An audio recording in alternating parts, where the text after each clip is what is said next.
everyone, it's Shel C from PaperOcotilloStudio, and today I'm sharing with you the continuation of the background that I made with Happy Mail yesterday on my vlog. I told you I was going to make some art on this background and then I was going to give it away in the month of March, as well as some prints of this art as a big giveaway in March for my birthday month and also for just, we continue to grow here at PaperOcotilloStudio. The subscribers are growing and we're almost to 16,000. So I thought it would be fun to have a giveaway. So if you want to see how the background was created with Happy Mail from different people, you can watch my vlog from yesterday, the 2nd of March, where I talked about making the background. It's got some pretty interesting pieces on it from some different people, and you might be interested in watching that if you haven't already. And now I've put a coat of gesso and then wiped it back just to give me some tooth. I probably could have used clear gesso instead, now that I think about it, because it did make the colors a little bit more muted, but I was trying to kind of unify everything anyway. So, but now I kind of wished I'd made them a little bit brighter, left it a little bit brighter, but it didn't cover it up or anything. Because I wiped it back. I needed something to draw on. And a few of the pieces in the collage are plastic because they were shipping tape, packaging tape transfers, which are kind of slick. And that's the reason that I wanted to put the gesso on there. So in one of the Happy Mail, there was a little, it looked like a page torn off from a calendar that somebody sent me in Happy Mail, and it had this drawing on it of this betta fish. And of course, March is Pisces, and Pisces symbol is two fish. And so I kind of can relate. I'm a Pisces, and I can relate to fish and water signs and all that. So I thought it would be fun to make a fish on my background.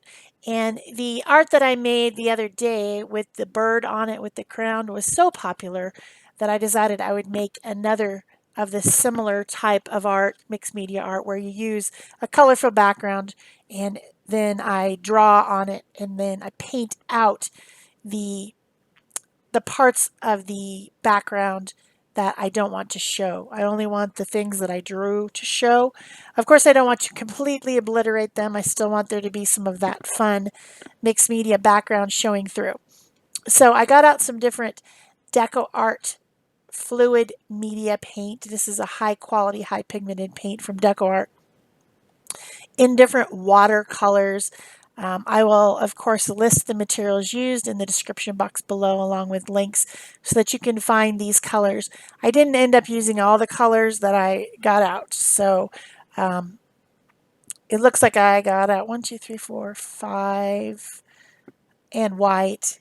No, 6 in white, and I only used 1, 2, 3, 4, 5. I probably only used 4 of the colors and the white in the end. And I'm blending and mixing these colors, and then I have a baby wipe, and I'm also blending with water in some cases to lighten up the paint, because these are high quality paints. They're pigmented, they are fairly opaque, and so I do need to kind of wipe them back or wash them back with water. And I'm just going around my entire drawing of this fish and coloring in with different colors of turquoise and teal and green, and then wiping back the color or blending out the color by dipping my brush, which is just a regular brush, in water. Included in the drawing is some kind of water lily whimsical flowers as well along the side. The fish is, well, what I was thinking of is at the infusion center where we go for chemo, there is this thing on the desk of the receptionist, and it's a plant in a planter, but then the under part of it is an aquarium with a betta fish, and the plant roots go down into the water, which makes the plant grow. And then the fish eats the plant, I guess, eats parts of the roots and whatever is coming down into the water. They're not feeding this fish. It actually gets its nutrition from the plant, but then it's fish waste, which, whatever goes into the water gets absorbed as nutrients from the plant. So it's this really interesting symbiotic situation going on with the fish and the plant. And it's a betta fish. I used to have a betta fish that I had for a really long time. They do live a long time if you don't put them in with another betta fish, and then they become Siamese fighting fish, which they do not agree with each other and they fight, and one of them will die. So you don't want to put them together. But they are very pretty. They have all these thin things floating off them, and when they move, it all sways in the water, and they have kind of shimmery, bright colors on them. Really cool fish. You just can only have one. So that's the fish that I drew, and I was inspired by that little calendar page that had a similar drawing on it. And then I'm just continuing to paint out the background. Of course, this project took 2.5 hours to complete. So some of this video is sped up 4 times fast, some of it is 8 times fast, and there's a little section that's 16 times fast in order for me to fit it into a 20-minute video. So what else do I have to say about this? I want to have a giveaway. And what do you need to do to win this original art or prints of it? I think I'm going to do, there's going to be 15 winners because our channel is at 15,000 people. So there will be a total of 15 winners. One person will win the original art with a frame, a lightweight frame around it, because I ordered some frames for these 9x12s. And then the other 14 people will win a smaller print. It won't be 9x12, it'll be a smaller size, like maybe 8x10 or 5x7. I need to look into it, so I can't tell you exactly, but there will be 15 total winners. And all that you need to do to win is to leave a comment on this video. So below the video, go down there, write a comment, and then you will be included in the drawing. The drawing will be done by a random generator, a random comment picker. I think it's actually called that, random comment picker, but it just goes through all the comments. It won't allow duplicates from the same person, so only one person, one comment per person is eligible. You can leave more than one comment, but only one comment per person will be eligible. And then it will randomly pick the 15 winners. The first person it picks will be the winner of the original art, and the other 14 will win a print. So then once I announce, and I will announce on the 13th, this is coming out on the 3rd, on the 13th, which is my birthday, I will announce the winners on a video, so you need to pay attention and watch for that. And then when I announce your name, if you're one of the winners, you're going to need to contact me either on Facebook Messenger or on my email to tell me what your address is, because I won't know, but you need to contact me in private to tell me what your address is. Please don't leave your address on the comment section, because everyone can see that, and I want you to stay safe. I don't post my address anywhere on YouTube, and you shouldn't either, because anybody can see that. And I don't know, there's creepers out there, so you got to be a little bit cautious. So contact me privately to tell me what your address is. So those are the rules. One comment per person, 15 winners, one who will win the original art, and the comment picker will pick from this video. So this is the video that you need to leave a comment on, and the announcement will be on the 13th of March, which is 10 days from now, on my birthday. Yeah. So hopefully you all will get that. and then sometime by the end of March you will receive your winning package in the mail. So I have to package them all up, mail them. I also need to order prints, so I'm going to do that right after I finish editing this video. So back to the video. What are we doing? So I've painted out all the background. I've excluded all the background. And a lot of people call this negative painting. I don't like that name. It says negative, so I tend to call it exclusion. I exclude the background and allow the foreground to be what was in the background. Does that make sense? Yes, it does. So now, when I did the bird one the other day, and I used my Pentel pocket brush pen, which is India ink, which is black India ink. Someone asked me why I'm using that instead of my Faber-Castell Pitt pens, which are also India ink. Why am I preferring the Pentel pocket brush? It's not a preference, actually. It's just what I was using at the time. I wanted the dark black, and I'm doing the same technique now, but instead I'm using the Faber-Castell Pitt pens. Now the Faber-Castell Pitt pens are also in India ink. They are in a felt tip marker type of brush, not a brush like a synthetic paint brush, which the Pentel pocket brush is a brush, like has synthetic fibers like a paintbrush. This is more like a marker. And I used the dark blue color around the edges, and then I blended it out with a water brush, which has water, a water tank brush has water in the handle, and you squeeze it to get the water out. India ink can be blended like a watercolor as long as it's not dry yet. Once it dries, it's permanent.